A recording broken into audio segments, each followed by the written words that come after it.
Magandang umaga, kumusta po? Narito po ulit ang update natin para sa lagay ng ating panahon.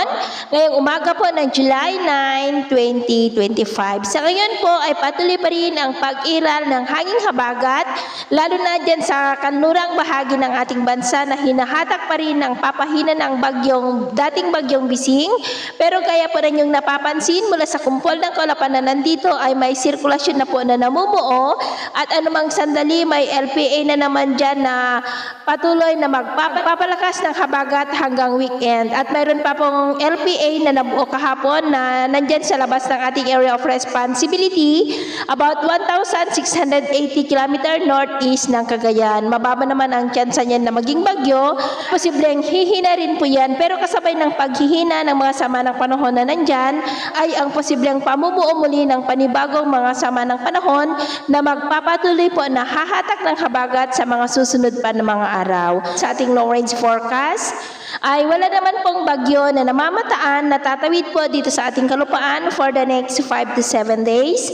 Pero hindi pa rin inaalis ang posibilidad ng pamumuo ng mga sama ng panahon sa kanluran o silangan ng ating bansa na patuloy po na magpapalakas ng habagat at ang development ng maya ng ating babantayan kung matutuloy po o hindi. At sa lagay ng ating panahon, ngayong madaling araw ay maayos naman pong panahon sa malaking bahagi ng bansa pero may tsansa pa rin ng mga isolated rain sa coastal areas ng Ilocos Norte, Pangasinan, Zambales, Bataan, Metro Manila, Mamburao, Palawan, Zamboanga, Sultan Kudarat at Davao. At mamaya po ay sisikat naman ang araw sa malaking bahagi ng bansa pero may tsansa pa rin ng cloudy skies with isolated rains sa may Metro Manila, Bulacan, Bataan, Zambales, Pampanga, coastal areas ng Pangasinan, Benguet, coastal areas ng Ilocos Norte, Ilocos Sur, Batanes, at Coron sa may Palawan. At mamayang hapon, mas maraming lugar ulit ang makakaranas ng mas maulap na kalangitan with isolated rains,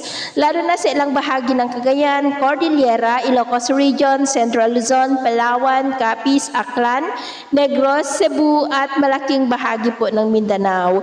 At sa atin naman pong mga baybayin, iwasan na po muna natin ang papalaot sa mga baybayin ng extreme Northern Luzon, lalo na po dyan sa may Basco, Batanes, Itbayat, Sabtang at Calayan dahil ang mga alon dyan ay posible po na aabot hanggang sa 1.9 to 2.2 meters height. Kaya hanggat maaari po ay iwasan na muna natin ang papalaot dyan sa mga may kulay pula para mas makaiwas sa mga sakunang pangkaragatan. So, ito lang latest update natin sa araw na ito. At ako po muli si James na nagsasabing sa kahit anong pagsubok po na darating sa ating buhay, wag na wag po tayong mawawalan ng pag-asa. Thank you and God bless!